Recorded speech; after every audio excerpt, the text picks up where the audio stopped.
지난주 배웠던 내용 잠깐 복습을 하겠습니다. 우리 지난주 창세기 24장에서 25장까지 말씀을 나누는데요. 아브라함이 이삭을 결혼시키는 그런 내용과 마지막 아브라함의 죽음에 대한 얘기입니다. 거기 1번에 보시면 아브라함이 온전한 믿음을 가지게 될 때 나이가 많아 늙었지만 어떤 복을 받게 되었다라고 말씀하나요? 아브라함이 이삭을 낳고 난 뒤에 하나님을 온전히 믿게 되거든요. 여기서 변화가 있었다는 것을 성경을 보면 알 수가 있고요. 그 전까지만 해도 하나님을 믿기는 하지만 현실에 부닥치면 거짓말도 하고 나름대로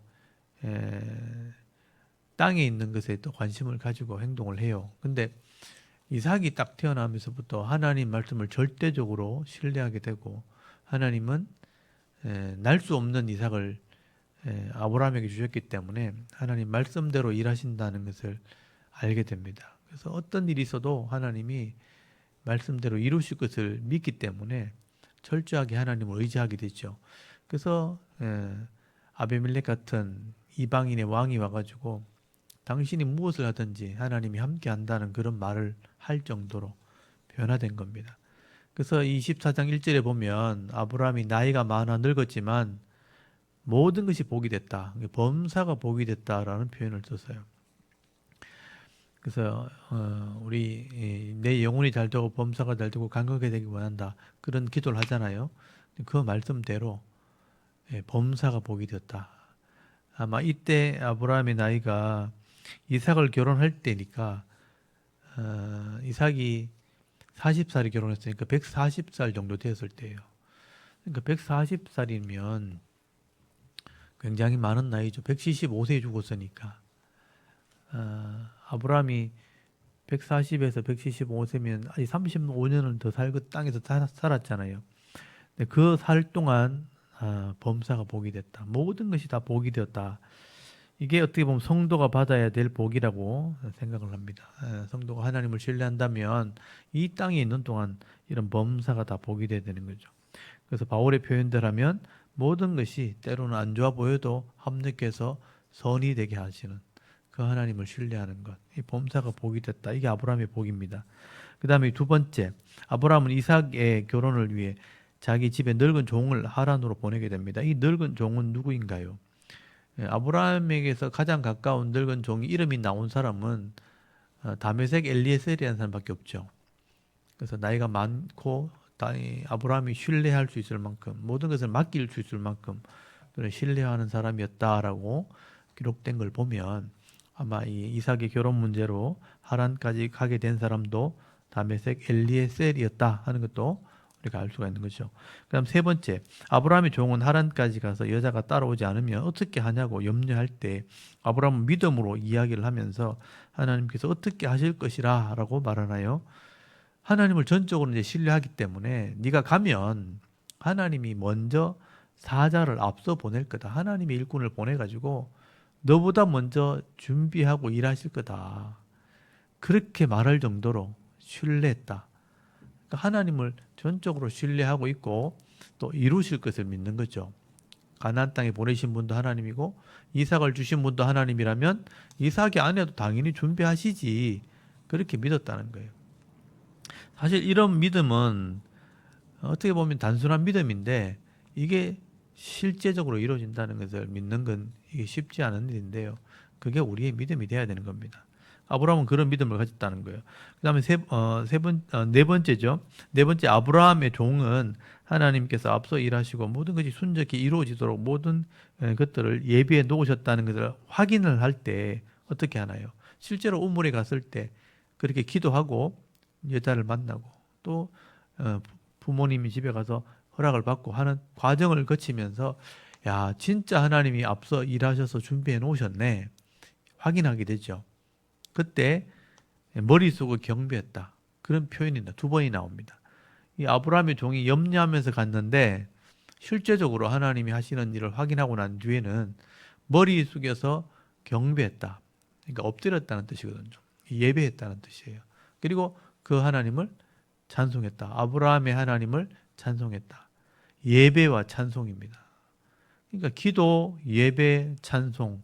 이 아브라함의 종이 했던 거예요. 그 아브라함이 종이 이 정도 할 정도면 아브라함도 하나님을 예배하고 기도하고 찬송했다는 것을 알 수 있죠. 그래서 아브라함의 종도 이런 하나님을 알고 있었다, 만났다 하는 것도 알 수 있습니다. 그 다음에 5번에 보면 아브라함은 몇 살 때 죽게 되나요? 아브라함은 175세에 죽게 됩니다.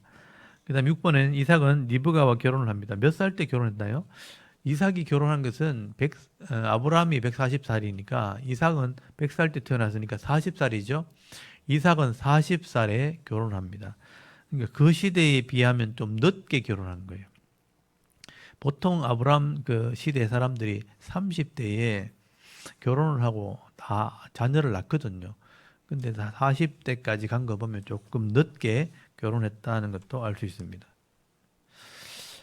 그러니까 이삭이 좀 적극적인 사람은 아니었다는 것을 알 수 있어요. 나중에 보시면 알게 됩니다. 그 다음 7번 리브가는 임신을 했을 때 태 속의 아이들이 싸움으로 견딜 수 없게 됩니다. 이때 리브가는 이 문제를 누구에게 말하나요? 성경에는 여호와께 간구했다라고 되어 있어요. 그러니까 인생에 문제가 생겼을 때 이 리브가도 그러니까 하나님을 신뢰하고 있는 사람이었다는 것을 알 수 있죠. 그래서 뭐 남편에게 아니면 부모님에게 또는 그 어른들에게 사람들에게 불평할 수 있는데 이런 문제를 하나님께 간구할 수 있는 정도의 믿음을 가지고 있었다. 하나님과 의논했다 하는 것을 알 수 있습니다. 이렇게 성경에 보면 이런 사람들이 많이 나와요. 슬로보아스의 딸들이라든지 또 그 믿음으로 기도했던 사람들 많이 있습니다. 그러니까 문제가 생겼을 때 사람에게 원망하는 사람이 있고 문제가 생겼을 때 하나님께 간구하는 사람이 있는 거죠. 그 대상을 찾는 게 다릅니다. 어떤 사람은 우상을 찾는 사람도 있죠. 사울 같은 사람은 무당을 찾아갔죠. 하나님께 기도해도 응답이 없으니까 무당을 찾아갑니다. 근데 다윗은 시도 때도 없이 하나님을 찾죠. 이게 믿음이라는 거죠. 그래서 이 리브가도 그런 믿음이 있었다. 문제가 생겼을 때 하나님께 구하면 하나님이 또 들으시고 응답하신다 하는 것도 성경에 기록이 되어 있습니다. 그 다음에 8번 리브가가 낳은 두 아들의 이름은 무엇인가요? 쌍둥이를 낳게 되죠. 그래서 에서가 먼저 나오고 야곱이 둘째로 나오게 됩니다. 그래서 에서와 야곱 두 아들을 낳게 됩니다. 그 다음에 9번에 보면 에서는 익숙한 사냥꾼이 되어서 덜 사람이 되었다라고 말씀을 합니다. 이 덜 사람이 되었다는 것은 무엇을 의미할까요? 밖으로 돌아다녔다는 거죠. 그러니까 아버지나 할아버지에게 신앙의 교육을 받지 못했다. 그러니까 이방 사람과 교류했다 하는 것을 알 수 있죠. 그래서 결국 에서는 하나님을 떠나게 됩니다. 그리고 타락하게 되고 결국 이 에서의 후손은 나라는 이루지만 결국 멸망을 받게 됩니다. 미래 전체를 보면 그렇습니다. 그게 이제 그의 삶에서부터 시작되는 거죠. 그 다음에 10번에 야곱은 종용한 사람이므로 장막에 거주하였다라고 말씀하는 것은 어떤 의미가 있을까요? 반대 의미죠. 장막에 있는 동안 아버지와 할아버지와 함께 신앙의 교육을 받을 수 있는 거죠. 그 당시에는 이제 율법이 없고 말씀도 없는 시대였잖아요. 그러니까 구두로 그러니까 구두로 말로만 신앙을 전할 때거든요. 그러니까 아브라함이 만났던 하나님, 또 그 아버지 이삭이 만났던 하나님, 그 하나님을 이 장막에서 듣고 배우게 되는 겁니다. 11번 야곱이 장막에 거했을 때 몇 살 때까지 아브라함을 보았을까요? 그의 아버지 이삭, 그의 할아버지 아브라함이죠. 믿음의 조상이라고 하는 이 아브라함과 야곱은 한 장막에 거하게 되죠. 몇 년 동안 같이 있었을까요? 나이를 계산해 보면 아브라함이 175세에 죽었다고 되어 있죠. 이삭은 40세에 결혼하고 60세에 야곱을 낳게 됩니다. 그러면 아브라함이 160살이 되는 거죠. 그 160살 때 야곱이 태어난 거예요. 그럼 175세 죽었으니까 15년을 더 살게 되는 거죠. 그래서 아마 야곱과 함께 장막에서 아브라함은 15년을 같이 살았다 하는 것도 알 수가 있습니다. 그렇다면 아브라함의 신앙 교육을 야곱이 받았을 가능성이 굉장히 많죠. 그 다음에 12번. 야곱은 욕심이 많았습니다. 그래서 형 에서가 사냥을 하고 돌아와 허기질 때 붉은 죽을 끓여주면서 무엇을 자기에게 팔아라고 제안을 하게 되나요? 장자의 명분을 팔아라고 그래요. 이 장자의 명분의 중요성을 알고 있었다는 거죠. 근데 에서는 그런 것도 중요하게 여기지 않았습니다. 팥죽 한 그릇과 떡을 얻어먹고 장자의 명분을 팔아버립니다. 예. 그러니까 계약을 한 거죠. 약주하고 언약하고 계약을 해서 팔아는 겁니다. 그러니까 이 어리석은 짓을 한 거죠. 그래서 이 장자의 명분의 소중함도 귀하게 여기지 않았다. 또 그것도 출생에서부터 오는 복인데 하나님이 주신 복이잖아요. 근데 야곱은 탑을 냈다. 형의 장자의 명분을 탐을 냈다는 것은 야곱은 욕심이 많았다는 거예요. 결국 욕심이 결국 인생을 괴롭게 만드는 겁니다. 그래서 야곱은 믿음은 있는데 욕심 때문에 괴로운 인생을 살게 된다 하는 것을 알 수가 있습니다. 또 예서는 욕심은 없었지만 세상적인 어떤 욕심 때문에 세상적인 삶 때문에 고통의 삶을 살게 되죠. 둘 다 약점이 있다는 겁니다. 그 다음에 13번에는 에서는 배고픔을 이기지 못하고 떡과 죽을 먹고 장자의 명분을 팔아버립니다. 이런 에서의 모습을 성경은 어떻게 평가하나요? 히브리서 12장 16절을 찾아보시면요. 이 에서가 망령된 자다. 그런 표현을 써요. 멍청하다. 망령된 자다. 망하는 일을 한 사람이다. 하나님이 태어나면서부터 주는 그 복도 제대로 누리지 못했고 잃어버렸고 빼앗겼다. 그래서 복을 누리지 못한 어리석은 사람으로 기록을 하고 있습니다. 그리고 우리 족보 다시 한번 좀 빨리 해볼게요. 아담의 10대 손, 아담, 셋, 에노스, 게남, 마할랄렐, 야렛, 에녹, 무두셀라, 라멕, 노아. 그래서 홍수 심판 이후에는 셈의 족보를 통해 예수님 오시죠. 셈, 아르박삿, 셀라, 에벨, 벨렉, 르, 수룽, 나올, 데라, 아브라함이죠. 그러니까 아브라함 이후에 약속을 통해서 그러니까 네 후손이 땅과 나라를 얻게 될 거다. 백성을 얻게 될 거다. 그래서 그 약속이 이루어지면서 예수님까지 오게 됩니다. 그게 하나님 나라를 이루게 돼요. 그래서 아브라함, 이삭 약속이 넘어가죠. 이삭의 아들 야곱, 야곱의 12아들이 있는데 유다에게 넘어갑니다. 유다의 영적인 복이 넘어가고 이 야곱의 축복이 나오죠. 그래서 유다는 베레스, 헤스론, 람, 아미나답, 나손, 살몬, 보아스, 오벳, 이세, 다윗. 족장 시대를 넘어서 이제 왕정 시대로 넘어온 게 다윗입니다. 다윗이 실제로 왕정 시대 왕이 되었고 번창하게 되었고 솔로몬이 큰 나라를 이루고 하나님의 이름을 떨치게 되죠. 근데 우상을 섬기는 바람에 하나님이 그렇게 하면 안 된다는 걸 가르쳐 주려고 나라를 둘러 나눠버리죠. 북이스라엘, 더 많은 지파를 줬는데 이 북이스라엘이요 하나님을 잊어버리고 배반하고 타락하게 됩니다. 그래서 멸망받게 돼요. 그래서 여로보암부터 호세아까지 여로보암, 그다음에 나답, 반역, 바하사, 엘라, 또 반역, 시므리, 또 반역, 오므리, 아합, 아하시아, 요람, 또 반역, 예후, 요아스, 여로보암, 스가랴, 또 반역, 살룸, 또 반역, 므나헴, 그다음에 브가히야, 베가 반역, 호세아 반역 이래가지고 망합니다. 그래서 아수르에게 멸망받고 사라지고 이 솔로몬의 아들 로보암 두 지파로 겨우 이어지죠.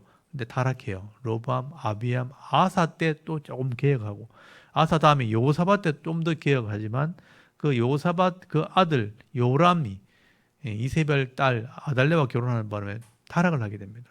요람의 아들들이 다 이세벨의 영향을 받아요. 그래서 요람, 아하시아, 요아스, 아마샤까지 다 타락합니다. 다 비참하게 죽어요. 그 족보에도 빠집니다. 그래서 우시아가 개혁을 합니다. 우시아 근데 교만해서 문둥병으로 죽고요. 요담, 아하스, 히스기야 때 네 번째 개혁.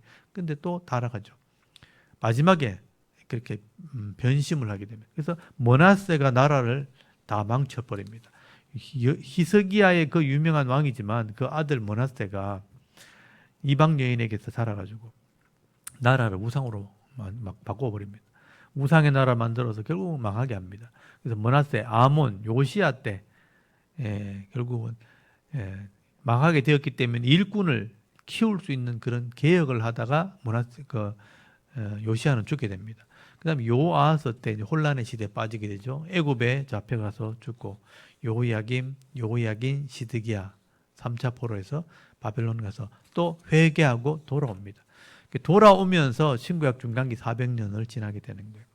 그래서 돌아와서 그 마지막 여호야긴만 포로되어 잡혀갑니다.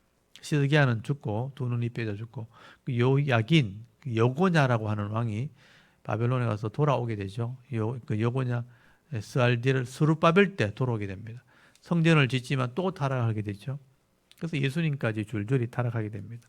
그래서 이 스룹바벨 다음에 아비옷, 엘리야김, 아소로, 사독, 아킴, 그 다음에 엘리옷, 엘라살, mat단, 야곱, 요셉, 예수님까지 줄줄이 타락해서 예수님이 오셔서 다시 이 하나님 말씀을 가르치고 이 하나님 말씀으로 언약을 하게 될 때 하나님 백성 되게 하는 그런 언약을 하게 되죠.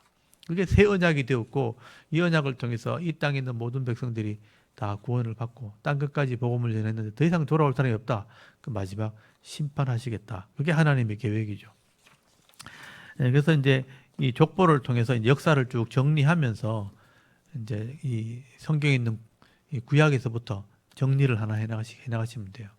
언약의 말씀, 모세를 통해서 약속의 말씀, 계약서를 줬고요. 이 계약서를 통해서 언약한 백성이 이스라엘이 모델이 되어가지고 말씀을 통해서 어떻게 복을 받았는가 하는 이스라엘 역사가 나오게 된 거예요. 그 역사가 나오는 과정 중에 지금 배경을 배우는 게 창세기입니다. 그래서 아브라함 때부터 이런 언약을 통해서 이런 하나님 백성이 나오게 되었다. 그래서 아브라함도 믿음이 없었지만 이제 믿음을 확실히 가지는 사건으로 변화되죠. 그리고 그 아들 이삭이 이제 신앙을 이어받았는데 오늘 창세기 26장부터 배울 거예요. 창세기 26장에 보면 그 이삭이 어떻게 신앙을 가졌는가, 어떻게 신앙생활을 했는가 하는 내용들을 26장에 기록되어 있습니다. 이건 여러분이 좀 기억을 하셔야 되는데 12장부터 25장까지는 아브라함 이야기예요. 아브라함이 어떻게 하나님을 알게 되었고 하나님 어떻게 할례를 행하면서 언약을 어떻게 했고 그 언약한 이 믿음을 아브라함이 지켜가지고 이삭이 태어난 거예요. 그런데 이삭은 아브라함의 믿음을 이어받은 거죠. 하나님을 믿고 하나님의 언약을 통해서 자손이 나오면 하나님 나라가 이루어질 것을 믿은 거예요. 그래서 이삭도 아버지가 제물로 바치려 할 때 가만히 있었던 거예요. 아버지가 하나님을 믿기 때문에 아버지가 믿는 하나님을 이삭도 믿고 있었기 때문에 내가 제물로 바쳐줘도 하나님께서 살 길을 주실 거라는 그런 믿음이 있었겠죠. 그래서 이제 이삭이 아브라함이 죽고 난 뒤에 그 26장 1절에 보시면 자기 인생 가운데 큰 흉년을 경험하게 됩니다. 그러니까 물이 없어진 거죠. 물이 없는 기근을 만나게 됩니다. 그러니까 이 광야, 이삭이 사는 그 동네가 보엘세바라는 지역인데 이 보엘세바는 물이 없으면 살 수가 없는 곳이에요. 우물을 파면 물이 나와야 되는데 우물이 말라버리면 안 됩니다. 그래서 이제 양식도 없고 기근이 왔기 때문에 애굽으로 내려가면 라헬강이 있기 때문에 물이 늘 풍성하고 양식이 있거든요. 애굽으로 내려가려고 하니까 아직은 애굽에 내려갈 때가 아니다고 하나님 말씀하시는 거예요. 언제 애굽에 내려가느냐? 야곱 때 내려가야 되는 거예요. 그래서 하나님이 야곱 때 내려가야 되니까 너는 애굽에 가지 말고 서쪽으로 가가지고 그랄 땅에 머물러라 이렇게 명령을 하게 돼요. 이 말을 순종한다면 내가 너를 지켜줄게 그렇게 약속을 하는 거예요. 그러니까 약속을 따라서 순종하는 모습이 나온다. 이 순종하는 모습이 나오는데 이게 이삭의 믿음을 표현하는 장입니다. 그래서 이제 창세기 26장은 이삭의 믿음 이렇게 표시해 놓으셔야 돼요. 이삭의 믿음을 보여주는 한 장입니다. 그래서 26장 1절에 아브라함 때 첫 흉년이 들었더니 그 땅에 또 흉년이 들매 이삭이 그랄로 가서 블레셋 왕 아비멜렉에게 이르렀더니 여호와께서 이삭에게 나타나 이르시되 애굽으로 내려가지 말고 내가 네게 지시할 땅에 거주하라. 이제 애굽으로 내려가려는 마음이 있었기 때문에 애굽으로 내려가지 말라고 한 거예요. 그래서 내가 너에게 지시할 땅이 어디냐? 그랄이야, 그랄. 서쪽으로 가라. 서쪽. 남쪽으로 가면 애굽이고 서쪽으로 가면 그랄입니다. 그래서 거기 머물면 내가 너와 함께 주겠다. 3절에 약속을 하죠. 이 땅에 거류하면 내가 너와 함께 있어 네게 복을 주고 내가 이 모든 땅을 너와 네 자손에게 주리라. 내가 너와 함께 주겠다. 그리고 이 땅을 너와 네 자손에게 주겠다. 약속을 하죠. 아브라함에게 했던 약속입니다. 근데 이 조건이 뭐예요? 여기 머물면 그랄 땅에 머물면 내가 네 아버지 아브라함에게 명세한 것을 이루어 4절에 네 자손을 하늘의 별과 같이 번성하게 하며 이 모든 땅을 네 자손에게 주리니 네 자손으로 말미암아 천하 만민이 복을 받으리라. 천하 만민이 복을 받으리라. 이게 아브라함에게 했던 약속인데 이삭에게 하는 것은 네가 내 말을 순종한다면, 아브라함처럼 한다면, 여기 머문다면, 이게 또 그랄이기도 하지만 가나안 땅이기도 한 거죠. 여기 머물러 있어라. 어려워도. 그럼 내가 함께 해줄게. 그래서 5절에 보면 이는 아브라함이 내 말을 순종하고 내 명령과 내 계명과 내 율례를 내 법도를 지켰음이라 하시니라. 이삭이 그랄에 거주하였더니 약속을 지키려고 한 거죠. 그곳의 사람들이 그의 아내에 대하여 물으며 그가 말하기를 그는 내 누이라 하였으니 이 리브가는 보기에 아름다움으로 그곳의 백성이 리브가로 말미암아 자기를 죽일까 하여 그는 내 아내라 하기를 두려워함이었더라. 이것도 아브라함하고 비슷하죠. 그 아버지 그 아들입니다. 그러니까 자기 부인이 아름답고 이쁘니까 그때 이 이삭의 나이가 아버지가 죽은 뒤잖아요. 맞죠? 죽은 뒤면 175세 죽었으면 이삭이 적어도 75세가 넘었다는 얘기죠. 75세가 넘었으면 이 정확한 그 리브가의 나이는 나오지 않아요. 비슷한 또래라고 보면 거의 70대겠죠. 근데도 아름다운 여인으로 보였다는 거예요. 그래서 이제 내 누이라 뭐 따지고 보면 누이라고 할 수 있죠. 친족이니까. 그렇지만 이 땅의 두려움을 통해서 그렇게 행동을 했다는 걸 알 수 있죠. 그리고 이삭이 이런 하나님을 믿는 믿음도 있었지만 이런 연약함도 있었다 하는 걸 보여주는 거예요. 그러니까 온전한 사람이 아닌 거죠. 8절에 이삭이 거기 오래 거주하였더니 이삭이 그 안에 리브가를 껴안는 것을 블레셋 왕 아비멜렉이 창으로 내다본지라. 이 아비멜렉이 이삭을 불러 이르되 그가 분명히 네 아내거늘 어찌 네 누이라 했느냐. 이삭이 그에게 대답하되 내 생각에 그런 말미암아 내가 죽게 될까 두려워하였음이라. 이삭도 그런 두려움이 있는 거죠. 그래서 이 하나님을 믿지 않는 그 가나안 땅 사람들을 볼 때마다 그런 이런 일들이 많이 있었기 때문에 그런 일들을 두려워하고 있었다. 현실이 두려웠다 하는 것을 말씀하는 것입니다. 10절에 아비멜렉이 이르되 네가 어찌 우리에게 이렇게 행하느냐. 백성 중 하나가 네 아내와 동침할 뻔하였도다. 네가 죄를 우리에게 입혀서이라. 아비멜렉이 이에 모든 사람에게 명하여 이르되 이 사람이나 그의 아내를 범하는 자는 죽이리라 하였더라.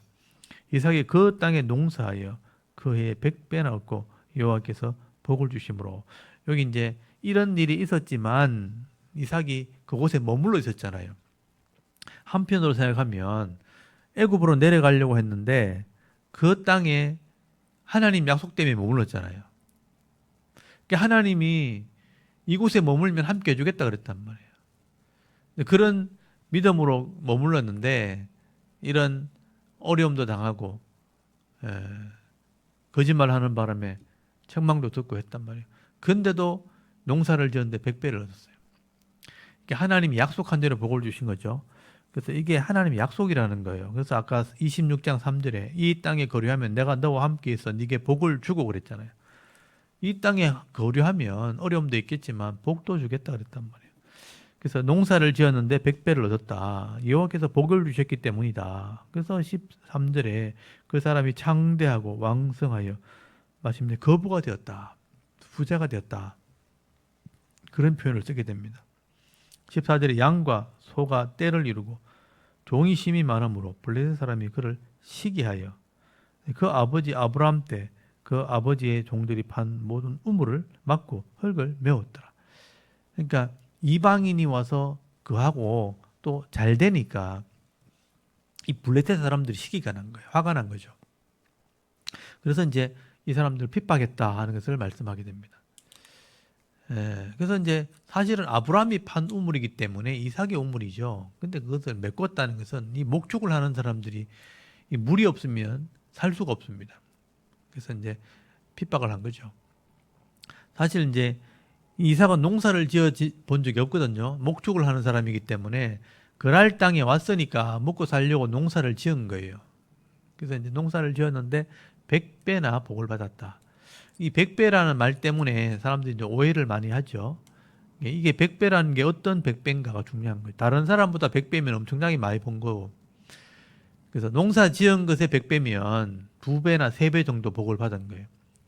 그러니까 종자 씨를 얻어가지고 농사를 지었을 때 씨를 뿌려서 그 씨에 보통 열매가 30배에서 50배 나온단 말이에요. 그러니까 일반 에, 벽씨나 보리씨를 뿌리면 밀씨를 뿌리면 거기서 줄기가 나와가지고 하나를 뿌리면 30개, 50개 맺히는 게 30배, 50배 정도 열매가 나오는 거예요.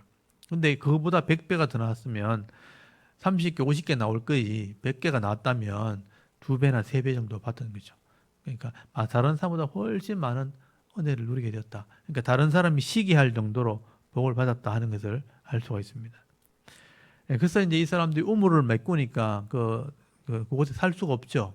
그래서 이제 골짜기로 쫓겨나게 됩니다. 여기 16절에 보면 아비멜렉이 이삭에게 이르되 네가 우리보다 크게 강성한즉 우리를 떠나라 그래. 떠나라. 여기서 떠나라. 그래서 17절에 이삭이 그곳을 떠나 그랄 골짜기에 장막을 치고 거기 거류했다. 골짜기로 쫓겨난 거예요. 그리고 이제 물이 필요하니까 18절에 그 아버지 아브라함 때 팠던 우물을 다시 팠어요. 그러니까 아무데나 땅을 판다고 물이 나오는 게 아니잖아요. 그러니까 물이 있을 만한 곳을 찾아서 우물을 파야 돼요. 그러니까 먼저 우물을 팠던 곳에 물이 있는 거예요. 그래서 아버지의 경험을 따라서 그 물이 있던 곳 우물을 다시 팠는데 그곳에서 물을 얻은 거예요. 이는 아브라함이 죽은 후에 블레셋 사람이 그 우물을 메웠습니다. 이삭이 그 우물의 이름을 그 아버지 부르던 이름으로 불렀더라. 이삭의 종들이 골짜기를 파서 샘 근원을 얻었더니 샘의 근원을 얻은 거예요. 물을 찾은 겁니다. 근데 20절에 보면요. 그랄 목자들이 골짜기에 있는 목자들이 또 와가지고 이삭의 목자와 다투어 이르되 이 물은 우리의 것이라 하매 이삭이 그 다툼으로 말미암아 그 우물 이름을 에색이라 했다. 에색이란 말이 다툼이란 뜻이거든요. 그러니까 자기네 땅이라는 거예요. 자기네 땅에서 우물을 팠으니까 이건 우리 거다 하고 내놓고 가라는 거예요. 그러니까 이게 우리가 팠고 아버지가 팠던 우물인데 또 내놓으라 하니까 또 어쩔 수 없지. 또 쫓겨납니다. 21절에 또 다른 우물을 팠다고 돼 있죠. 네, 그들이 또 다툼으로 그 이름을 신나라 했다. 다른 우물을 또 팠는데 또 쫓아와가지고 그걸 또 내놓으라는 거예요. 그래서 신나라 했다. 신나라는 말은 그 밑에 다 번역을 해놨죠. 대적했다. 서로 싸웠다. 이런 뜻이에요. 그러니까 아버지가 팠던 우물도 빼앗기고 다시 팠던 우물도 또 빼앗기고 이 이삭이 주장할 만도 한데 이건 우리 거고 우리가 팠다 할 만도 한데 싸우지 않고 또 쫓겨납니다. 그래서 22절에 이삭이 거기서 또 옮겼어요. 또 다른 우물을 또 팠는데 또 물이 나왔어요. 그들이 다투지 않냐했으므로 그 이름을 르호봇이라. 이 르호봇은 터가 넓다, 넓은 터라 이런 뜻이에요. 그래서 르호봇이라 하여 이르되 이제는 여호와께서 우리를 위하여 넓게 하셨으니 이 땅에서 우리가 번성하리로다 하였더라. 결국은 현실의 문제 속에서는요. 하나님을 믿지 않는 자들이 우리가 잘 될 때 계속 시기하는 거예요. 다투는 거예요. 시비 걸고 싸우는 거예요. 근데 거기에 악으로 악을 대하지 않고 선으로 악을 이긴 거죠. 그래서 이삭의 믿음이 여기 있는 겁니다. 이삭이 완전한 사람은 아니죠. 어려움 생기면 거짓말도 하고 이렇게 했던 사람이에요. 근데 문제가 생기면 하나님 뜻 따라서 선을 선택한 거예요. 그래서 내 것이라고 우기면서 소유하려고 하기보다는 하나님의 사람으로 믿음으로 삶을 선택했다. 삶을 선택한 거예요. 믿음을 선택한 거예요. 그래서 악한 것보다는 선을 선택할 줄 아는 그런 믿음이 있었다는 거예요. 그러면서 마음은 쫄이는 거죠. 또 쫓아오면 어떡하나, 또 뺏으려면 또 어떡하나. 그런데 하나님께서 그런 마음을 아시는 거죠. 그래서 여러분 23절 한번 보세요. 이삭이 거기서부터 브엘세바에 올라갔더니 그 밤에 여호와께서 그에게 나타나시되 나는 네 아버지 아브라함의 하나님이니 두려워하지 말라. 여기 두려워하지 말라라고 줄쳐놓으시고 내 종 아브라함을 위하여 내가 너와 함께 있어 네게 복을 주어 네 자손이 번성하게 하리라 하신지라. 하나님이 밤에 나타나가지고요. 아마 밤에 기도하고 또 잠자려고 할 때 묵상을 할 때 하나님이 나타나셨던 것 같아요. 아브라함에게도 이렇게 어려움 당할 때 나타나가지고 두려워하지 말라 내가 너의 상급이다 그랬잖아요. 그처럼 이삭에게도 그런 어려움 속에서도 선을 선택할 줄 알고 또 믿음의 삶을 살려고 할 때 나타나가지고 두려워하지 말아요. 왜 두려워하지 말라 그러겠어요? 두려워하니까. 믿음대로 사는 게 쉽지 않거든요. 그 이방 땅에 가가지고 두려워하니까 하나님 두려워하지 말라. 내가 너와 함께 있겠다. 아버지와 함께 있었던 것처럼 네 자손도 번성하리라. 그러니까 이삭의 자손이 번성한다는 말이 뭐예요? 내가 잘 된다는 뜻이잖아요. 내가 잘 돼야 자손이 번성할 거 아니에요. 내가 죽어버리면 끝나는데 내가 자손이 나와야 번성할 거 아니에요. 그러니까 네 자손이 번성하게 된다는 것은 너는 당연히 잘 된다 이런 뜻이거든요. 네 인생은 내가 책임질 테니까 네 자녀들이 나와서 번성하게 할 테니까 너는 걱정하지 말고 살아라 이런 뜻이죠. 그래서 그때 이삭이 마음의 평안을 누리게 됐고 25절에 보면요. 그곳에 제단을 쌓았다고 돼 있고요. 여호와 이름을 불렀다. 이 아브라함처럼 한 거예요. 아브라함이 이랬단 말이에요. 여호와 이름을 불렀더라. 거기서 장막을 쳤더니 이삭의 종들이 거기서 우물을 팠어요. 우물을 팠는데요. 또 물이 나와요. 좀 있으면 나중에 또 나와요. 그 로봇에서 물을 얻었잖아요. 근데 또 우물을 팠는데 또 물이 나와요. 이게 이제 이방 사람들이 볼 때는 놀라운 일인 거죠. 사실 부엘사바에 가보면 이 우물이 지금도 있는데 사실 그 땅이 완전히 황량한 땅이에요. 근데 아무데나 땅을 판다고 물이 나오는 게 아니잖아요. 근데 이 우물 하나만 있어도 평생을 먹고 살고 그 식구들 전체가 평생을 먹고 사는 거예요. 근데 이 우물 하나만 있어도 이것도 엄청난 복인데 쫓겨나면 또 땅 파면 물 나오고 쫓겨나면 또 땅 파면 물 나오고 가는 곳마다 물이 나오는 거예요. 이게 이 사람들이 볼 때는 신기한 거죠. 사실 이 블레셋 사람들이 이삭을 쫓아낼 때는 죽으라고 쫓아내는 거죠. 망하라고 쫓아내는데 가면 갈수록 더 잘 되고 가면 갈수록 번창하니까 이 사람들이 이 사람들은 감당이 안 되는 사람인가. 하나님이 지켜주는가 보다. 그래서 이 사람 나중에 찾아와요. 찾아와가지고 괜히 이 사람 건드리면 안 되겠다 이래가지고 잘 지냅시다 이렇게 하는 거예요. 거기 25절 한번 보세요. 26절 한번 보세요. 단락이 나눠지면서 아비멜렉 아까 그 쫓아냈던 사람이잖아요. 아비멜렉이 그 친구 아우삿과 군대 장관 비골과 더불어 그랄에서부터 이삭에게로 왔어요. 군대를 거느리고 온 거예요. 싸우려고 온 게 아니고 화친하러 온 거예요. 27절 이삭이 그들에게 이르되 내가 나를 미워하여 나에게 너희를 떠나게 하였거늘 어찌하여 내게 왔느냐. 아니 쫓아낼 때는 언제고 지금 왜 또 찾아왔느냐. 그렇게 따진 거죠. 근데 28절 그들이 이르되 여호와께서 너와 함께 계심을 우리가 분명히 보았으므로 우리의 사이 곧 우리와 너희 사이에 맹세하여 너와 계약을 맺으리라 말하였더라. 그러니까 왜 왔냐 물어보니까 하나님이 당신들과 함께 하는 것 같다. 이걸 세상적인 말로 표현하면 신이 너와 함께 하고 너를 지켜주는 것 같다. 두렵다는 거예요. 너와 싸우면 도저히 안 되겠다. 화평하자. 화친 조약을 맺으러 왔다. 평화 조약을 맺으러 온 거예요. 그러니까 서로 손대지 않기로 불가침 조약이죠. 29절에 보면 너는 우리를 해하지 말라. 이는 우리가 너를 범하지 아니하고 선한 일만 네게 행하여 네가 평안히 가게 하였습니다. 이제 너는 여호와께 복을 받은 자니라. 너희들은 여호와께 복을 받은 사람들이라. 우리와 잘 지내자. 이렇게 한 거예요. 예수 믿는 사람이 이렇게 선으로 끝까지 가면 불신자들이요 부러워합니다. 저 사람들은 악으로 깡으로 안 살고 독하게 안 사는데도 잘 되네 그러면서 그러니까 저렇게 선한 사람들이니까 하나님 도와주는가 보다 하고 티날려 그러지 서로 싸우려고 하지 않는다는 거예요. 그래서 복을 받은 자다. 우리가 이런 칭찬을 들어야 돼요. 저 사람은 하나님께 복을 받은 사람이다. 너는 여호와께 복을 받은 자니라. 그래서 30절에 이삭이 그들을 위해 잔치를 베풀었어요. 잔치했다는 건 뭐냐면 계약이 성사됐다 이런 뜻이에요.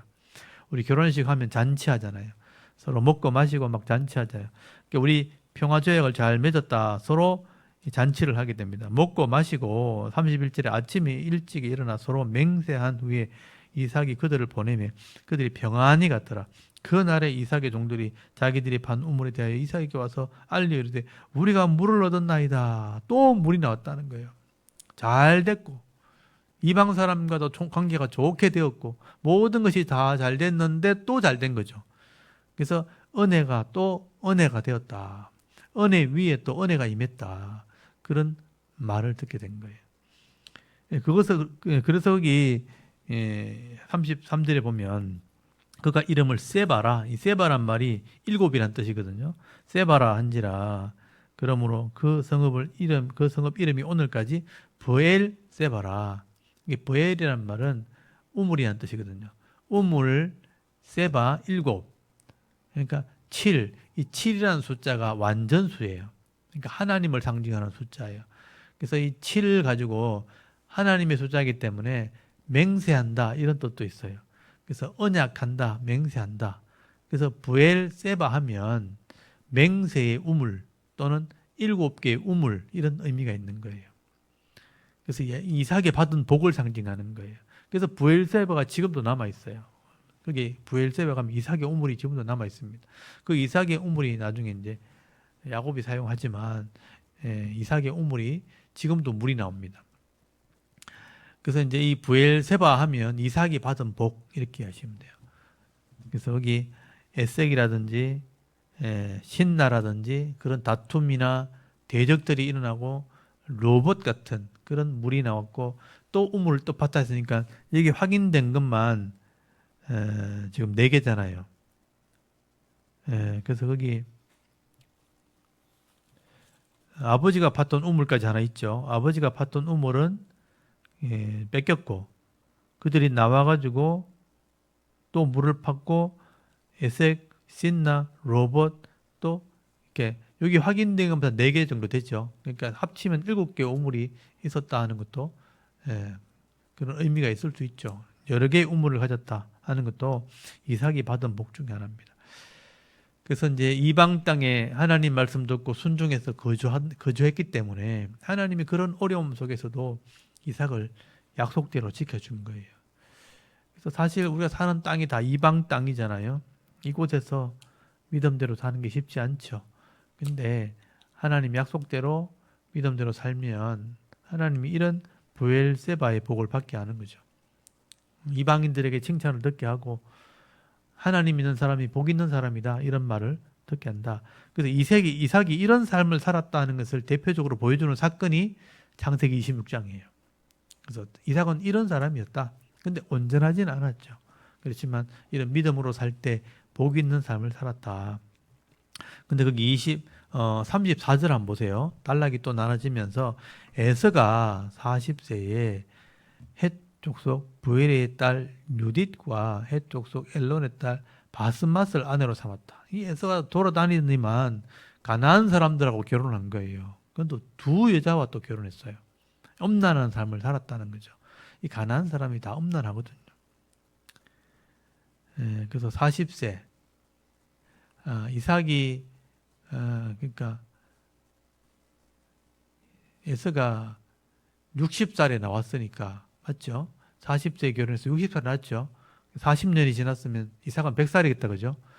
이삭이 100살 때 이런 에서가 두 이방 여인을 데려가서 결혼했다. 근데 그 35절에 그들이 이삭과 리브가의 마음에 어떻게 했어요? 근심이 됐다. 마음에 들지 않았다는 거예요. 왜냐하면 이방 여자들이니까. 하나님을 믿지도 않았고 엄난한 삶을 살았을 것이고 그러니까 마음에 늘 근심이었다. 편하지 않았다 하는 것을 알 수 있죠. 그러니까 에서는 이렇게 신앙을 제대로 배우지 않았기 때문에 그리고 세상적인 삶을 살았던 삶으로 이렇게 결혼을 했지만 근심이 된 삶. 그 나중에 이것 때문에 또 결혼을 해요. 이게 아버지 마음이 들지 않았는가 보다. 그 야곱을 나중에 자기 친족에게 보내잖아요. 나중에 이삭의 그 축복 사건 때문에 그때 친족에게 보내가 결혼시키는 거 보면서 이 이방인하고 결혼해서 그런가 보다. 그래서 이스마엘의 딸과 또 결혼해요.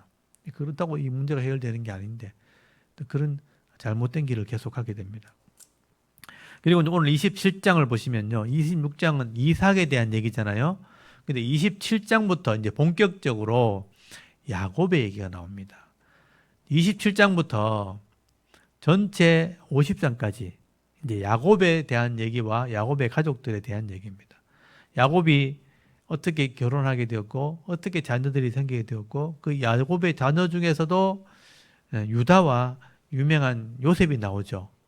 그래서 유다와 요셉에 의한 얘기가 섞이면서 나중에 50장까지 갑니다. 그래서 야곱의 얘기라고 보시면 되죠. 그래서 27장이 그 유명한 이삭의 축복 사건입니다. 아까 나이로 계산해 볼 때 아까 34절, 26장 34절에 이제 이삭이 100세까지 확인이 됐죠. 이삭이 몇 살에 죽는지 아세요? 이삭이, 전사님 이삭이 몇 살에 죽는지 아세요? 미리 한번 볼까요? 야곱이 나중에 이제 형에서 미움을 받아가지고 이제 바단 아람으로 가죠. 거기서 이제 20년 동안 고생을 하다 돌아오거든요. 돌아오고 난 뒤에 나중에 이삭이 죽어요. 거기 보면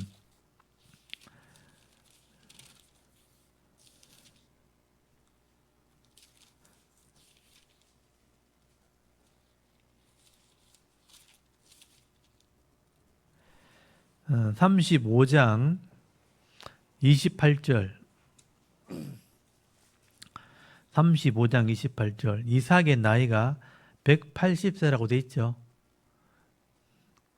이삭이 나이 많고 늙어 기운이 다하며 죽어 자기 열조에게로 돌아가니 그의 아들 에서와 야곱이 그를 장사했다. 에서와 야곱이 장례를 치러주죠. 몇 살에 죽었어요? 이걸 기억하고 계셔야 돼요. 180살. 자기 아버지 아브라함은 175세. 5살 더 살았어요. 이삭은 180살. 그러면 아까 확인된 나이는 에서가 결혼했던 게 에서의 40살이잖아요. 그러면 이삭은 100살. 맞죠? 그 80년 더 산 거죠. 그 100살 되었을 때 이후에 어떤 일이 벌어지냐면 이 이삭의 축복 사건이 벌어집니다. 그래서 이 야곱이 형에게 미움받아가 도망자는 사건, 그게 그 사이에 일어나게 되는 거예요. 그래서 사실은 거기 27장으로 다시 돌아오면 27장 1절에 이삭이 나이 많아 눈이 어두워 잘 보지 못했다. 그럼 100살 이후에 있었던 일이죠. 그러니까 180살까지 죽었으니까 180세 죽었으니까 100살 때는 어떻게 보면 정정한 거죠. 180에 죽었으니까 100살이면 한 절반 조금 더 되잖아. 그죠? 180의 절반이면 90살이 절반이잖아요.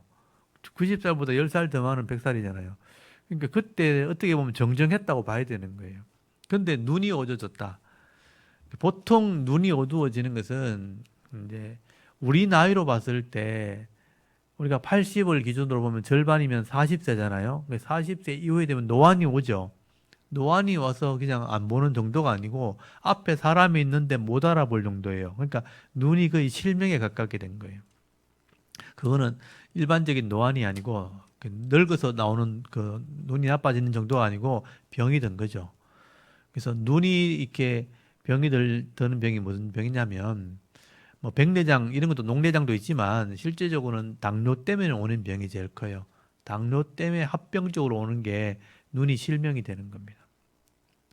당뇨가 왜 오냐면 너무 이렇게 음식을 이렇게 많이 먹어서 생기는 병이에요. 그러니까 이삭은 굉장히 음식을 많이 탐하는 스타일이었다. 음식을 많이 먹는 스타일이에요. 그러니까 음식을 많이 먹어서 눈이 어두워진 사람이 또 한 사람 있는데 누가 있냐면 엘리 제사장이 그래요. 엘리 제사장이 나중에 비둔했다고 돼 있어요. 근데 나중에 눈이 이제 멀게 되죠.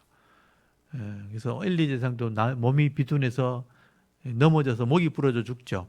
그래서 아마 이삭도 그런 체질이었을 것 같다. 이제 성격은 좀 내성적인 사람이고, 한 곳에 이렇게 마음을 이렇게 집중하는 그런 스타일. 그래서 음식을 탐하고, 그래서 이 에서가 사냥해온 음식을 좋아했다 이렇게 있거든요. 그래서 그런 고기를 많이 육류를 먹었단 말이에요. 그러니까 고기만 먹겠어요. 고기를 먹다 보면 여러 가지 다른 음식을 같이 많이 먹게 되는 거예요. 그렇게 음식을 많이 먹다 보니까 그런 병이 왔을 수도 있는 거죠. 그래서 눈이 어두워졌다. 그래서 이제 몸이 이렇게 약해지고 눈이 어두워지니까 이삭이 죽을 때가 다 됐는가 보다 그렇게 생각을 하고 자녀들에게 축복을 하려고 하는 거예요. 근데 나중에 이제 보시면 알겠지만 야곱의 축복이 나오고 모세의 축복이 나오고 이런 아버지의 축복이 나오잖아요. 축복이 나올 때 음식을 먹고 그래 축복하는 축복은 없어요. 그냥 죽을 때가 다 됐으니까 그냥 하나님의 이름으로 축복을 하는 거예요. 축복을 하면 되는데 이 이삭은 특이하게도 음식을 내가 가져와라. 먹고 축복해 줄게. 이렇게 한 거예요. 이게 성경의 전체를 볼 때 이렇게 한 사람은 이삭밖에 없어요. 그러니까 특이한 사건이죠. 그러니까 음식을 준비해 오라 하니까 이 장남이 에서잖아요. 에서를 불러가지고 음식을 준비하라 하니까 준비해 올 동안 야곱이 리브가와 함께 속여서 축복을 받아내는 그런 일들이 벌어지게 된 거예요. 그래서 거기 27장 1절 보면 이삭이 나이 많아 눈이 어두워 잘 보지 못하더니 맏아들 에서를 이렇게 불렀죠. 이르되 내 아들아 하매 그가 이르되 내가 여기 있나이다 하니 이삭이 이르되 내가 이제 늙어 어느 날 죽을지 알지 못하니 그런즉 네 기구 곧 화살통과 활을 가지고 들에 가서 나를 위하여 사냥을 하여 내가 즐기는 별미를 만들어 내게로 가져와서 먹게 하여 내가 죽기 전에 내 마음껏 네게 축복하게 하라. 이삭이 그의 아들 에서에게 말할 때 리브가 들었더니 근데 이게 이제 잘못된 부분 중에 하나예요. 만약에 이삭이 자녀에게 축복을 하려고 하면 에서와 야곱을 둘 다 불러야 돼요. 그렇지 않아요? 둘 다 불러가지고 같이 축복을 해야 돼요. 나중에 이제 야곱도 축복을 하잖아요. 야곱이 요셉의 아들을 축복해 주는 장면이 나와요. 그래서 므낫세와 에브라임이 있거든요. 둘 다 데리고 와요. 둘 다 데리고 와서 손을 양쪽으로 어긋맞게 해서 축복하죠. 그러니까 어긋맞게 하더라도 둘 다 데리고 와야 되는 거예요. 야곱이 죽기 전에 12아들을 다 불러와요. 다 와서 축복을 해줘요. 그러니까 이 아버지가 자녀를 축복하려면 이 쌍둥이니까 둘밖에 없잖아요. 데리고 둘 다 와서 축복해야 되는 거예요. 근데 에스만 부른 거예요. 이게 편해. 잘못된 거예요. 에서에게만 마음을 줬다. 근데 리브가는 또 야곱에게 마음을 주고 있죠. 그래서 가정에 이런 편애가 있었다는 것. 이거는 이삭의 약점 중에 하나입니다. 또 그의 성품 중에 하나예요. 자기가 좋아하는 사람만 편애했다는 것도 하나의 이 성품을 말하는 것입니다. 그래서 이 별미를 즐겼다는 것도 나오죠. 에서가 사냥해오는 그 별미를 즐겼다. 이것도 하나의 이삭의 성품 중에 하나입니다. 그러니까 한 곳에 치우치는 그런 성품을 가지고 있었다는 거예요. 그래서 이삭이 에서를 불러서 그렇게 축복해 주겠다고 하니까 리브가가 옆에서 들었던 거예요. 리브가 입장에서는 둘 다 불러서 축복을 해야지 왜 하나만 불러서 축복하려고 하느냐. 이건 잘못된 거죠. 그렇다면 서로 의논을 했어야 되는 거예요. 근데 리브가는 또 리브가대로 야곱을 데리고 옵니다. 그리고 네가 둘째 아들이니까 가서 축복해 달라고 이렇게 하지 않고 에서인 것처럼 속여서 축복을 받아요. 그게 잘못된 거죠. 이삭은 에서에게만 축복하려는 것도 잘못된 거고 리브가는 속여서 축복을 받으려고 하는 것도 잘못된 거죠. 그래서 이제 문제가 생기기 시작하는 거예요. 이게 특이한 사건이에요. 성경에 이런 사건이 없어요. 하나님 이름으로 축복하면서 이렇게 음식을 해라. 하나들에게만 하려고 하고 또 속여서 가면서 이렇게 복을 받아내는 것은 다른 데는 나오지 않는 사건이에요. 그러니까 이삭에게만 일어난 사건입니다. 특별한 사건이란 얘기죠. 이게 하나님의 섭리입니다. 이런 것을 통해서 결국은 야곱은 라반에게로 가게 되는 그런 일들이 벌어지게 되는 거예요. 그래서 리브가가 이걸 듣고 야곱에게 형인 것처럼 이제 속이게 되는데 형이 사냥할 동안 시간이 좀 필요하겠죠. 그래서 이제 양이나 염소를 요리를 해서 또 에서는 털이 많은 사람이에요. 털이 많은 사람이니까 양털이나 염소털을 이렇게 발라가지고 속이는 장면이 나옵니다. 여러분 잘 아시죠? 거기 보시면 6절 한번 보세요. 리브가가 그의 아들 야곱에게 말하이르되 네 아버지가 네 형 에서에게 말씀하시는 것을 내가 들으니 이르기를 나를 위하여 사냥하여 가졌다가 별미를 만들어 내게 먹게 하여 죽기 전에 요 앞에 내게 축복하게 하라 하셨으니 그런즉 내 아들아 내 말을 따라 내가 네게 명하는 대로 염소 떼에 가서 거기서 좋은 염소 새끼 2마리를 내게로 가져오면 내가 그것으로 네 아버지를 위하여 그가 즐기는 별미를 만들리니 네가 그것을 네 아버지에게 가져다가 드려서 그가 죽기 전에 네게 축복하기 위하여 잡수시게 하라.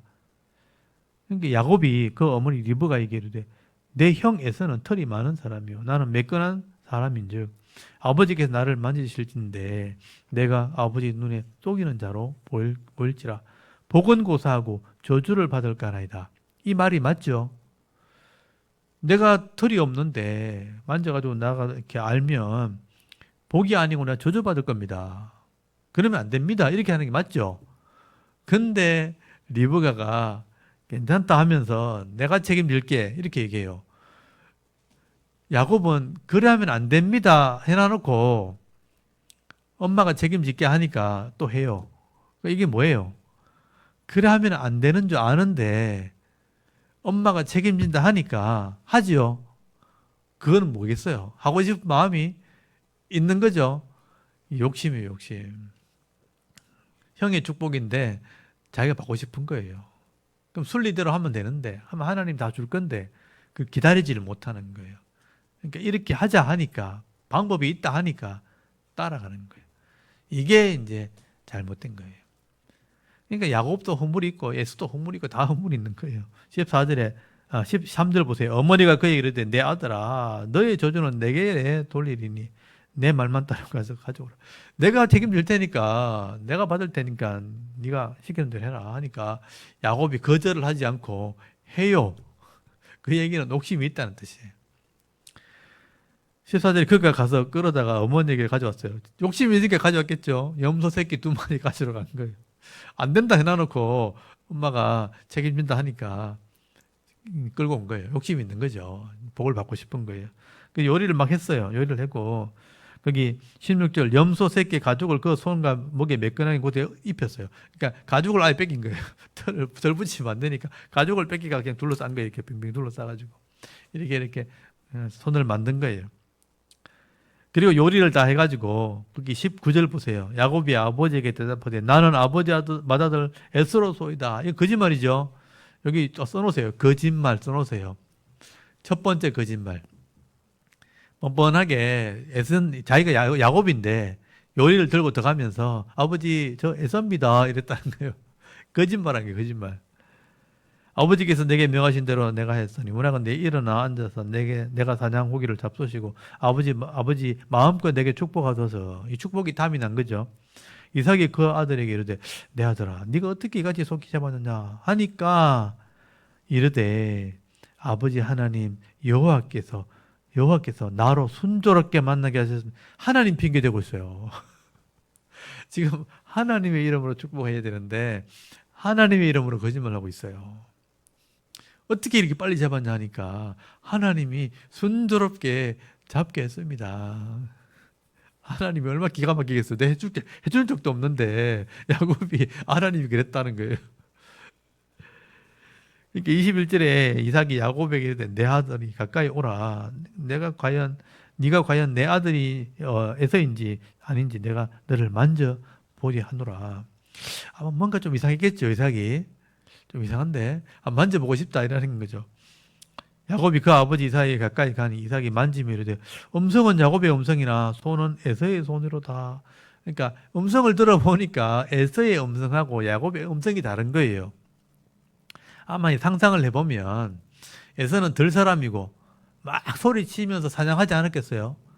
와, 저 간다 잡아라 그러고 막 소리 쳤을 거 아니에요. 소리를 막 치다 보면 목소리가 아무래도 커지겠죠. 막 걸걸하고 말일 거란 말이에요. 그래서 막 요리해가지고 막 술 먹고 막 노래 부르고 막 이럴 사람이라면 아마 이 소리가 우렁차고 그랬을 거란 말이에요. 근데 이 야곱은 조용한 사람이고 엄마하고 맨날 요리나 하고 앉아있고 이렇게 밭쪽 끼리고 이런 사람이니까 엄마 불 때라면 불 때고 그러니까 조용조용 큰 소리도 한 번 안 쳐봤던 그런 사람이란 말이에요. 그러니까 요리를 해가지고 이렇게 아버지 음식을 잡수십시오 하니까 들어보니까 에서의 음성이 아닌 거예요. 이상하다. 뭔가 좀 이상하다. 내가 진짜 몸을 한번 만져보고 싶다. 만져보니까 털은 있는 거예요. 에서의 몸인데. 근데 목소리는 야곱의 소리가 나니까 이상하다. 그러니까 한 번 더 물어요. 네가 진짜 에서 맞냐? 근데 이 야곱이요. 그때 한 번 더 또 거짓말을 합니다. 세 번째 거짓말을 하는 거예요.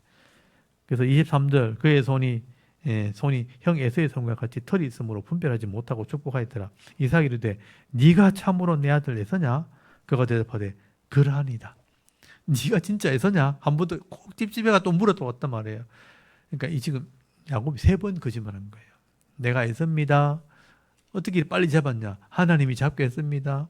네 진짜 에서 맞냐? 네, 맞습니다. 이렇게 3번 거짓말한 거예요. 그러니까 이삭도 찝찝하지만 맞다 하니까 또 실제 만져보니까 털도 있고 하니까 뭐 눈은 잘 안 보이고 축복을 해준 거예요. 이때는 하나님의 이름으로 축복을 한 거예요. 그래서 27절에 보면요. 그가 가까이 가서 그에게 입 맞추니 아버지가 그 옷에 향취를 이렇게 맡고 그에게 축복하여 이르되 내 아들의 향취는 여호와께 복을 주시는 밭의 향취로다. 그러니까 하나님의 이름으로 축복을 하는 거예요. 하나님은 하늘의 이슬과 땅이 기름짐이며 풍성한 곡식과 포도주를 네게 주기를 원하노라. 이게 물질에 보이거든요. 땅의 풍성함을 누리라는 거예요. 29절 만민이 너를 섬기고 열국이 네게 굴복하니 네가 형제들의 주가 되고 네 어머니의 아들들이 네게 굴복하며 너를 저주하는 자는 저주받고 너를 축복하는 자는 복을 받기를 원하노라. 영적인 복이에요. 네가 형제들의 주가 된다. 그리고 네가 땅의 복을 받게 될 거다. 그러니까 육신의 복과 영적인 복을 함께 빌어줍니다. 근데 나중에 이게 둘로 나눠지죠. 나중에 영적인 복은 유다에게 넘어가고 육적인 복은 요셉에게 넘어가거든요. 이 야곱은 2가지 복을 다 축복을 받게 돼요. 그래서 하나님의 이름으로 축복을 한 거죠. 원래 하나님이 야곱에게 이 복을 주려고 하셨어요. 왜냐하면 하나님이 야곱을 쓰시려고 계획하셨기 때문에. 뱃속에서부터 큰 자가 어린 자를 섬기게 할 거다 그랬어요. 원래 복이 주어진 거예요. 원래 그렇게 하려고 그랬어요. 그런데 야곱이 하나님의 방법을 기다리지 않고 자기가 그렇게 하려고 하는 거예요. 그게 잘못된 거예요. 인내하지 못했다. 기다리지 못했다. 그리고 하나님의 방법이 아니고 인간적인 방법으로 하려고 했다. 그러니까 하나님 복은 임해도 문제가 계속 생기는 거예요. 문제가 계속 생기니까 힘든 거예요. 고통스러운 거예요. 그래서 조급하면 안 된다는 거예요. 순리대로 가면 영적인 것도 만족하고 육적인 것도 평안해야 되는 거예요. 근데 조급해지면 복은 받아도 마음이 편하지 않아요. 그래서 야곱은 이 육적인 그런 욕심 때문에 이 마음의 평안을 얻지는 못합니다. 그리고 30절 보면요. 이삭이 야곱의 축복을 마치고 야곱이 그 아버지 이삭 앞에서 나가자 곧 형 에서가 이제 사냥하고 돌아온 거예요. 에서가 사냥을 하고 돌아가지고 이제 음식을 열심히 만들어가지고 이제 아버지한테 막 흘리벌떡 달려온 거죠. 아버지 이제 요리를 가져왔습니다. 그러니까 갑자기 축복을 했는데 너 누구냐 이렇게 한 거죠. 32절에 그의 아버지 이삭이 그에게 이르되 너는 누구냐 이렇게 한 거죠. 에서는 내가 축복했는데 넌 누구냐. 그가 대답하되 나는 아버지 맏아들 아들 에서로소이다. 내가 에서입니다. 이렇게 한 거예요. 이때 아마 이삭이 머리가 쭈삣했을 거야. 아마 큰일 났네. 이삭을 지금 야곱이 그 에서에게 축복을 했는데 또 에서라 그러니까 깜짝 놀란 거죠. 거기 33절에 이삭이 심히 크게 떨었다고 돼 있죠. 떨며 이르되 그러면 사냥한 고기를 내게 가져온 자가 누구냐? 네가 오기 전에 내가 다 먹고 그를 위해 축복하였은즉 그가 반드시 복을 받아. 여기 보세요. 그가 반드시 복을 받을 거라. 이 복이라는 것은요. 하나님의 이름으로 축복하는 거예요. 근데 이거는 물을 수 있는 게 아니에요. 하나님이 주신 복이기 때문에. 내가 하나님의 이름으로 아버지의 권위를 가지고 축복했다는 거예요. 그러면 그 복이 임하는 거예요.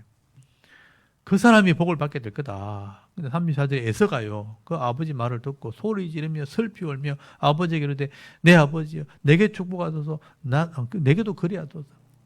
왜 이렇게 되었을까요? 이 에서가 장자의 명분을 팔아먹어서 그래요. 자기가 장자의 명분을 먼저 축복받아야 될 권한을 이 동생한테 팔아먹었잖아요. 그래서 실제로 뺏긴 거예요. 근데 원래대로 하나님께서 그렇게 에서가 이렇게 믿음이 없는 사람이기 때문에 그렇게 될 건데 야곱은 그걸 기다리지 못하고 팥죽 주면서 뺏어하려고 그러고 또 털을 붙여가면서 거짓말해가면서 그걸 축복을 받아내려고 했다는 거예요. 이게 야곱의 조급함이에요. 잘못된 거예요. 그래서 결국 형과 갈라서게 되는 미움을 가지게 되는 일이 벌어지게 된 거예요. 그래서 에서는 이때부터 자기가 이 영적으로 이 장자의 명분을 팔아먹은 건 생각하지 않고 자기 실수는 생각하지 않고 자기가 그 하나님의 권위를 무시했던 건 생각하지 않고 동생이 내 복을 속여서 빼앗아갔다고 생각한 거예요. 그런 마음을 품게 됐죠. 이 동생이 내 복을 빼앗아갔구나. 아버지를 속이고 나를 속였구나. 이렇게 생각한 거예요. 그때부터 내게도 좀 복을 달라고 할 때 이삭의 입장에서는요. 이미 물질의 복과 영적인 복을 다 빌어줬단 말이에요. 더 빌 복이 없어요. 그러니까 이 에서가 끝까지 그래도 복을 달라 하니까 거기 39절 한번 보세요. 그의 아버지 이삭이 그에게 대답하려되 네 주소, 네 머무는 곳은 땅의 기름짐에서 멀다. 너는 복이 없다는 거예요. 내리는 하늘 이슬에 멀다. 네 하늘의 복도 없다. 그 육신의 복이 없다는 거예요. 40절 너는 칼을 믿고 생활하겠고 네 아우를 섬길 것이며 네가 매임을 벗을 때 그 멍에를 네 목에서 떨쳐버리라. 너는 동생을 이제 섬겨야 된다. 동생이 복을 받았으니까. 네 형제 주가 된다고 야곱에게 복을 빌었으니 너는 이제 동생을 섬겨야 된다. 근데 너 땅에는 복을 못 받으니까 칼 믿고 살아야 된다. 남들 그 빼앗아 먹는 족속이 될 거다. 그렇게 복을 빌어준 거예요. 그래서 이 에서의 족속은요, 하나님을 떠나게 됐고 강도 족속이 됩니다. 그러니까 들판에 가가지고 숨어 있다가 약탈을 해서 먹고 사는 그런 민족이 된 거죠. 그게 에서 족속입니다. 그래서 이 에서가 한을 품은 거예요. 여기 41절에 보세요. 그의 아버지가 야곱에게 축복한 그 축복으로 말미암아 에서는 야곱을 미워하게 되었어요. 그러니까 야곱은 이제 형하고 갈라서게 된 거죠. 미워하여 심중에 이르기를 아버지를 곡할 때가 가까웠은즉 내가 내 아우 야곱을 죽이리라. 동생을 죽일 생각을 하고 있어요. 얼마나 화가 났으면 한을 품었으면 내가 동생 저거 죽여버리겠다. 이렇게 마음 먹었다는 거예요. 42절에 보세요. 맏아들 에서의 말이 리브가에게 들림에 이 사람을 변해요. 작은 아들 야곱을 불러 그에게 이르되 네 형 에서가 너를 죽여 그 하늘 불려하니 내 아들아 내 말을 따라 일어나 하란으로 가서 내 오라버니 라반에게로 피신하여. 여기 44절 보세요. 네 형의 노가 풀리기까지 몇 날 동안 그와 함께 거주해라. 형의 노가 풀릴 때까지 숨어 있어라. 피신을 시키는 게 있어요. 이 리브가 엄마입니다. 엄마. 쌍둥이인데 형제인데 에서의 복을 가로챘다고 생각하니까 에서가 죽이려고 했다. 사냥하는 사람이니까 얼마나 이렇게 무기를 잘 쓰겠어요. 겁이 나겠죠. 그래서 이제 이 엄마가 야곱을 피신을 시키는 거예요. 그러니까 화가 풀릴 때까지 좀 숨어 있어라. 그리고 45절에 리브가가 이삭에게 이르되 내가 햇사람의 딸들로 말미암아 내 삶이 싫어졌거늘 야곱이 만일 이 땅의 딸들 곧 그들과 같은 햇사람의 딸들 중에 아내를 맞이하면 내 삶이 내게 무슨 재미가 있으리까. 이삭이 야곱을 불러 그에게 축복하고 또 당부하여 이르되 너는 가나안 사람의 딸들 중에서 아내를 맞이하지 말고 일어나 밧단 아람으로 가서 네 외조부 부두엘의 집에 이르러 거기서 네 외삼촌 라반의 딸 중에서 아내를 맞이하라 하면서 야곱을 보내게 되는 거예요. 야곱이 그래서 이삭을 떠나가지고 외삼촌 집으로 가게 되는 것이죠. 그러니까 엄마의 오빠 라반의 집이잖아요. 그러니까 외할아버지가 있는 부두엘은 외할아버지죠. 라반은 그 자기 외삼촌, 외삼촌이고. 그래서 외갓집으로 피신을 하게 된 거예요. 거기는 하나님을 믿는 사람이 있으니까 그곳에서 결혼도 하고 형도 피해 있고. 그래서 이런 과정이 왜 생겼습니까? 결국은 야곱의 욕심 때문이잖아요. 그래서 하나님은 이 야곱을 쓰시려고 했는데 문제는 야곱이 욕심이 너무 많은 거예요. 그 형하고도 원수가 될 정도니까. 이런 사람이 하나님의 일을 할 수가 없어요. 가는 곳마다 원수 맺게 되고 가는 곳마다 다툼을 일으키게 되니까. 그래서 이 야곱을 훈련시키려고 사실 보낸 거예요. 그래서 훈련시키려고 보내서 라반에게 보내가지고 이런 영적인 훈련을 하려고 그곳에 하나님 피신시킨 겁니다. 그래서 20년을 거기서 지냈다 오게 되는 거예요. 그래서 이제 이때 나이가 대충 계산해 보면 70대 중반이거든요. 아까 그